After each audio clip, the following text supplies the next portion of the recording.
आखिर इस देश में आए दिन दुर्घटनाओं का जो सिलसिला है वो थमने का नाम ही नहीं ले रहा। आखिर व्यक्ति के दिलो दिमाग में, उसके मस्तिष्क में अथवा उसके परिवेश में ऐसी कौन सी धारा बह रही है जिसके कारण दुष्कर्म की घटनाओं में जबरदस्त इजाफा हो रहा है। अखबार का ऐसा कोई पेज नहीं है या कोई मीडिया का कोई चैनल नहीं है जिसमें दुष्कर्म की घटना नहीं घट रही है।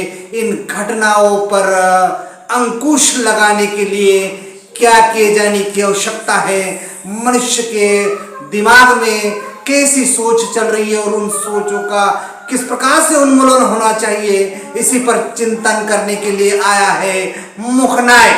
अभिवादन स्वीकार कीजिए बालकृष्ण बाविस्कर का। और बात करते हैं देश की ऐसी घटनाओं के संदर्भ में जो निश्चित ही मानव समाज को शर्मसार करती है, और उन घटनाओं पर अंकुश लगाने के लिए सरकारें क्यों विफल होती है उस पर भी चिंतन करेंगे। आखिर क्या कमी है उसको भी सामने लाएंगे, और आज से मुखनायक आपको ये भी बताएगा कि क्या ऐसी घटनाओं का उन्मूलन करने के लिए, उसका समापन करने के लिए कोई वस्तु या कोई विचार उपस्थित है।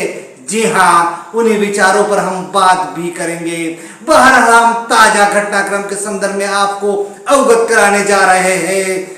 जी हाँ, डॉक्टर बाबा साहब भीमराव अंबेडकर की जन्म स्थली अंबेडकर नगर महू। जी हाँ, महू अंबेडकर नगर में जो कल घटना हुई है वो निश्चित ही बेहद शर्मसार कर देने वाली है। और उससे बड़ी शर्मसार करने वाली घटना यह है कि क्या शासन का रवैया या प्रशासन इतने गैर जिम्मेदाराना हो गए या शासन इतना लचीला हो गया है कि सैनिकों के परिवार के साथ भी दुष्कर्म की घटना हो रही है।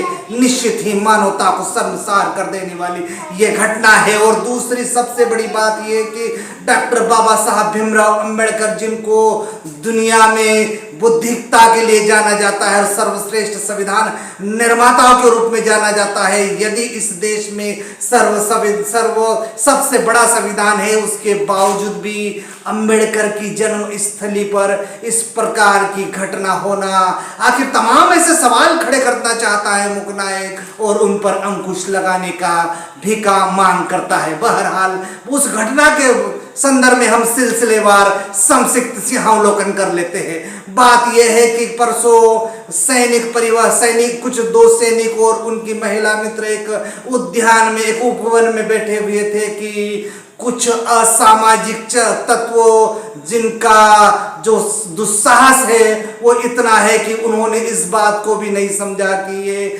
सैनिक है, इस देश के कर्ता धर्ता है, जिसके कारण इस देश की आबोहवा सुरक्षित है।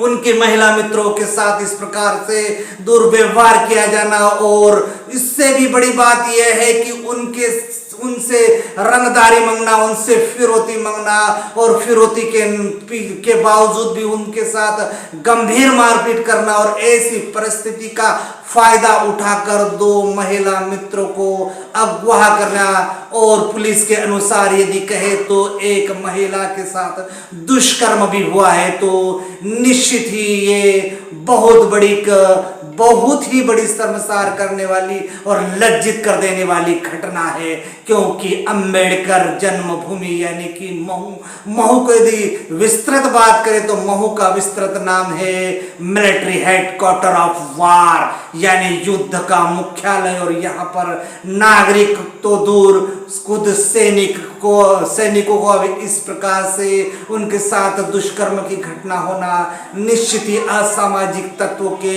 हौसले बुलंद है। तो फिर क्या अंबेडकर नगर का जो प्रशासन है वो इतना लापरवाह हो गया है कि वे सैनिक परिवारों के साथ दुष्कर्म होने के बावजूद भी वे अनदेखी कर रहे हैं, और साथ ही वहां की सुरक्षा को पुख्ता नहीं कर पा रहे कि कोई भी एरा गेरा जाकर इस प्रकार की घटनाओं को अंजाम दे रहा है। दूसरी बात, शासन। यदि हम शासन के संदर्भ में बात करें, संपूर्ण भारतवर्ष के संदर्भ में बात करें या फिर मध्य प्रदेश के संदर्भ में बात करें, यदि भारत के संदर्भ में हम निश्चित ही विचार करें तो आपको कलकत्ता की वो घटना निश्चित रूप से याद आएगी कि एक जूनियर डॉक्टर के साथ में दुष्कर्म करने के पश्चात उसकी हत्या कर दी। निश्चित ही ये बहुत बड़ी घटना है और कहीं ना कहीं महिलाएं असुरक्षित महसूस कर रही है, चाहे वो कार्यस्थल हो, चाहे सार्वजनिक स्थल हो। तो फिर आखिर इस देश में महिलाओं की सुरक्षा की कौन गारंटी लेगा? तो बात जब हम कलकत्ता से अभी उभरे ही नहीं थे, फिर मध्य प्रदेश में दो बड़ी घटना हो गई है जहां पर डबल इंजन की सरकार चल रही है, जो सबका साथ, सबका विकास, सबका मान, सबकी सुरक्षा की गारंटी लेता है। तो मध्य प्रदेश की पवित्र नगरी से एक दिल दहला देने वाली खबर सामने आती है कि एक महिला के साथ एक दरिंदा सरेआम चौराहे पर उसके साथ दुष्कर्म करता है। तो आखिर मानव समाज किस रास्ते पर चले गई है? और जो दर्शक थे उनमें से एक दर्शक ने तो वीडियो बनाने का भी दुस्साहस किया।